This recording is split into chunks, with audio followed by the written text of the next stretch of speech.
Je répète, c'est la sanctification qui permet de voir Dieu. Parfois tu te dis, je ne comprends pas pourquoi mes prières sont lourdes. C'est parce que peut-être que tu ne marches pas dans la sanctification. Et c'est ça qui bloque tes prières. Alléluia. Qu'est-ce que la sanctification? La sanctification fait référence à la mise à part pour Dieu. La mise à part pour Dieu. Tu es mis à part par Dieu et ensuite tu es mis à part pour Dieu. Donc d'abord Dieu te met à part, c'est lui en premier et ensuite tu te mets à part pour lui. C'est pas toi qui te mets à part pour lui en premier. Parce que Dieu veut toujours se glorifier, il veut toujours te montrer que c'est moi qui t'ai choisi. C'est pas par tes propres efforts, c'est pas par tes œuvres. Moi je t'ai choisi. Et une fois que Dieu t'a choisi, tu te mets à part pour lui. Donc la sanctification, c'est se mettre à part. Et il y a un terme grec qui dit séparation. Tu ne vas pas te séparer de Dieu, surtout pas.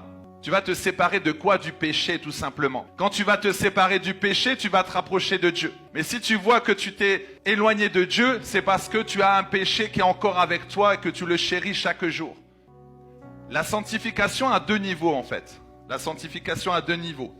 Tout d'abord, cette sainteté, tu l'as par cet esprit qui est venu en toi. Lorsque tu as accepté Jésus, tu es élu, tu es saint par ta position en Christ. Et la sainteté est dans l'esprit, donc l'esprit est en toi. Mais qu'est-ce qui va faire barrage? C'est ton âme qui est mauvais, le désir de la chair. Parfois tu sais que tu es loin, tu sais que tu as la sainteté en toi, tu sais que le Saint-Esprit est en toi, mais tu vas agir contraire à ce que l'esprit te dit de faire. La chair prend le dessus, ton âme est souillée, il y a trop de désirs charnels, trop de jalousie, trop d'amertume.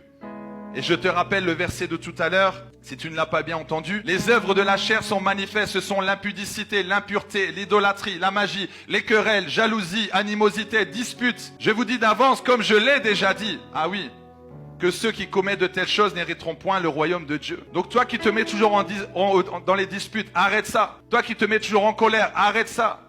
Toi qui es dans l'idolâtrie, arrête ça. Toi qui as ton petit copain, arrête ça. Ta petite copine, c'est pas ta femme, c'est pas ton mari, arrête ça tout de suite. Toi qui te masturbes, arrête ça tout de suite. Sinon tu iras en enfer. Mais ne confonds pas la grâce et la crasse. Parce que la grâce ne va pas cohabiter avec la crasse. Sache une chose, si tu te plais dans le péché, ça veut dire que tu es fils du diable. Parce que quand tu as un péché en toi, ça doit te déranger. Lorsque tu fais quelque chose de mal, tu dis non, ça il faut que j'arrête. Donc là c'est bon signe. Dès que tu vois qu'il y a quelque chose en toi qui te dérange, tu dis non, ça c'est pas la volonté de Dieu, ça, je dois arrêter ça. Là c'est bon signe. Parce que le péché que tu fais en cachette va te détruire en public. Si tu aimes vraiment Dieu comme tu le dis, alors tu vas te séparer du péché. Tu vas te séparer de cela, tu vas te dire non, je ne peux pas, je ne peux pas. Seigneur, aide-moi à pouvoir avoir une vie en ordre. Le Seigneur veut que tu sois en ordre, veut que tu sois en règle en fait avec lui. Parce que tu ne peux pas avancer. Tu ne peux pas avancer dans cette situation. Tu ne dois pas rater le ciel à cause d'une femme. Tu ne dois pas rater le ciel à cause de l'argent. Tu ne dois pas rater le ciel à cause d'une voiture. Tu ne dois pas rater le ciel à cause d'un poste qu'on te propose. Mais pour avoir ce poste, tu dois coucher avec le patron. Ça non, tu refuses cela. Tu seras toujours séduit par les choses du monde. Tu as une entreprise et tu n'arrives pas à évoluer, tu n'arrives pas à grandir. Ton chiffre d'affaires vraiment n'évolue pas. Et là, on te propose un contrat, on te dit voilà tel contrat, 15 000 euros, 20 000 euros, 30 000 euros. Tu dis waouh. Mais là, on te dit mais bon, on doit faire des choses ensemble. Est-ce que tu vas avoir la crainte de Dieu? Est-ce que tu vas dire, bon, allez, c'est pas grave, je le fais, au moins 30 000 euros, c'est rien. Ça va durer 5 minutes, 10 minutes. Oui, mais ça va t'amener en enfer.